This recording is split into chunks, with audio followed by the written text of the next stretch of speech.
آج کے جلسے کے حوالے سے ایک ان کو جگہ دی گئی جس پر پی ٹی آئی نے رضامندی کا اظہار کیا. اس کے بعد ان کے ساتھ ایک این او سی تیار ہوا, نو آبجیکشن سرٹیفکیٹ, جس میں ریزنز اور ایک باقاعدہ ساری تحریری جو چیزیں موجود تھیں, جس میں کہا گیا تھا کہ آپ اتنے بجے جلسہ شروع کریں گے, اتنے بجے ختم کریں گے, فلاں فلاں روٹ سے لوگ آئیں گے اور اس کی وائلیشن نہیں ہوگی. لیکن آج جس طرح 6 بجے ان کو دوبارہ انٹیمیٹ کیا گیا کہ جناب آپ کو 7 بجے جلسہ ختم کرنا ہے, اور اس کے باوجود پھر جو صورتحال ہے وہ آپ کے سامنے, تو آپ کیا کہتی ہیں؟ ایک تو اب اس وقت ایک نیا قانون بھی موجود ہے اسلام آباد کے حوالے سے جس کے تحت کارروائی بھی کی جائے گی. ہمیں عرفان میمن صاحب ڈپٹی کمشنر جو ہیں انہوں نے بھی ابھی اب سے کچھ دیر پہلے بتایا تھا. جی شعلہ رضا صاحبہ. جی بہت شکریہ. سب سے پہلے تو آپ کو یاد ہوگا کہ پاکستان پیپلز پارٹی نے ایک لانگ مارچ کی تھی, اور اس میں انہوں نے یہ کہا تھا کہ ہم دھرنا نہیں دیں گے اور بس پہنچیں گے, اسپیچ ہوگی. اور تو ایک پلاننگ کی گئی تھی کہ اسلام آباد, پنڈی اور اس کے اطراف کشمیر کے لوگ پہلے یہاں آ جائیں گے, اور چیئرمین پہنچے اور وہ لوگ, ہم سارے لوگ جو پتہ نہیں کہاں تھے, ہم پہنچے بھی نہیں. اور ہم سے پہلے کے لوگ جو ہیں جب پنڈی میں انٹر ہوئے تو پتہ چلا کہ چیئرمین نے جو کہا تھا انہوں نے اسپیچ کر لی ہے اور واپسی ہو گئی. اور وہ بہت بڑا ایک لانگ مارچ تھی, سندھ سے ہوتی بھی آ رہی تھی, لیکن ایک طریقہ کار تھا. اب صورتحال یہ ہے کہ پی ٹی آئی کو انتظامیہ تو نہیں چاہ رہی تھی جلسہ کرنے دینا. انہوں نے کورٹ سے اجازت لی تھی کیونکہ جو ایک ٹریک ریکارڈ ہے درختوں کو آگ لگانے سے لے کے ہر چیز تک کا, وہ سب کے سامنے تھا.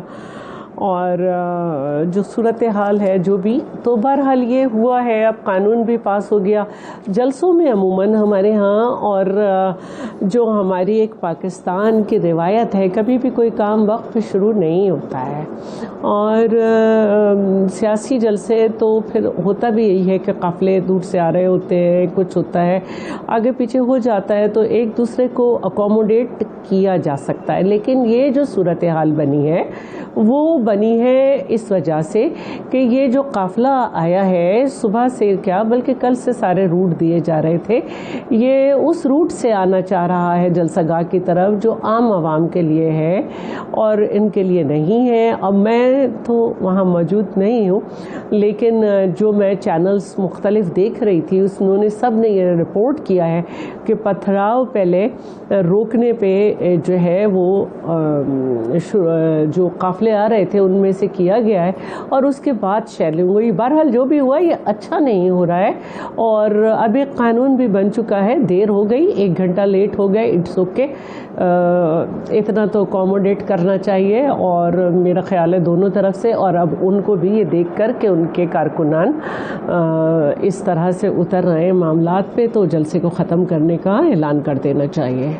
جی شعلہ رضا صاحبہ. اچھا دیکھیے, کافی دفعہ اظہر صاحب نے نہیں سنا ہوگا, لیکن کافی دفعہ یہ بات ہو چکی ہے کہ عدالتوں کے معاملات عدالتیں جانے, چاہے زرداری صاحب ہوں چاہے بلاول صاحب ہوں. یہاں تک کہ جب یہ بات کی گئی کہ پی ٹی آئی پہ پابندی, تو اس سے بہت پہلے چیئرمین بلاول کا آن ریکارڈ اسٹیٹمنٹ موجود ہے کہ شاید میں ایک آخری آدمی ہوں گا جو کہوں گا کہ اس پر پابندی ہو, شاید. تو یہ اتنی بڑی بات ہے. اور جہاں تک بات ہے 9 مئی کی, تو اس کا کمپیریزن آپ محترمہ بے نظیر بھٹو کی شہادت سے کیسے کر سکتے ہیں؟ محترمہ بے نظیر بھٹو کی جب شہادت ہوئی ہے تو میں خود سڑک پر تھی, ہمیں تو سمجھ ہی نہیں آیا کہ ہوا کیا, ہمارے حواس نہیں تھے. لیکن ایک گروپ اتنا ریڈی تھا, آپ مجھے بتائیں جس کے گھر جنازہ ہو اس کے پاس یہ اتنا ہوش ہوتا ہے کہ وہ پیٹرول بھی پہلے سے رکھے, ٹائر بھی رکھے, اور باہر جا کے آگ لگا دے.